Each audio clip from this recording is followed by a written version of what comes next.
All right, Ms. Johnson, thank you so much for taking the time to talk about your beautiful and moving film, Our Friend. I was really impressed. We were given the story. I was really impressed with the adaptation of what the script, of how they adapted it to the screen. I wonder, because you're doing something that happened in real life justice, I just wanted to know, did you stick to the script, or did you actually talk to Matt and do like a deep dive and finding out more stuff that might not, about Nicole, that might not be in the script?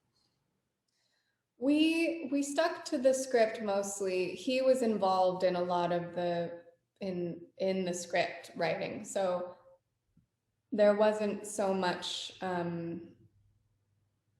I didn't have to go and like find out the truth. It was all there, but he was available to see. He would share some anecdotes sometimes and talk to me about things. But I felt very um,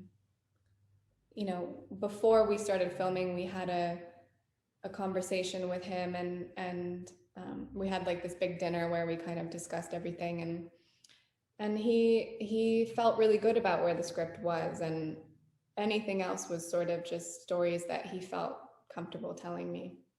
All right. So this next question is coming from the fact that I'm endlessly fascinated by what you guys do as an actor, given that I am not one. I was wondering just where you get to go with Nicole is something that we don't always see on screen when this sort of subject matter. I just wonder if it's draining to be in that place to make it truthful, or were you elated that you were doing her justice by telling the story, or both?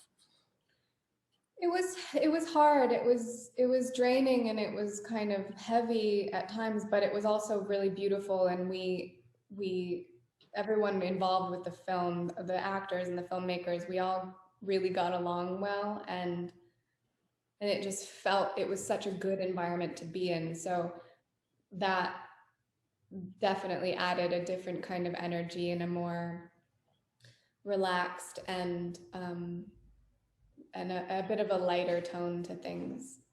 All right. So I imagined you had a shorthand from working with Jason previously. I just wondered, how did you build that sort of dynamic from the ground up with Casey, because it's really important for the film. Yeah, luckily Casey's a really lovely person, and he was really great to work with. He totally understood the dynamic, and we found it pretty naturally. Right. So I have to tell you, it's kind of weird talking to you, because The High Note sort of became my 2020 comfort film. I've watched that movie a lot. Oh, So yeah. And I don't know. It just felt good. One of those movies that I found in it when I was going through a really rough time, and the movie made me feel good, and what your character, sort of the aspiration of your character. So I kind of like needed that hit of that drug over and over through 2020. So do you have a film that's kind of like that works that magic for you, when you're sort of, that puts you, sort of elevates your mood? that's really sweet and lovely. I'm glad that that's been good for you. I have some movies like that. Yeah, Mary Poppins always does that for me. But recently I've been watching 30 Rock again because it's so good. Yeah. All right. So my time is up. Pleasure talking to you. Stay healthy wherever you are. Okay. Thank you. Too. Thank you.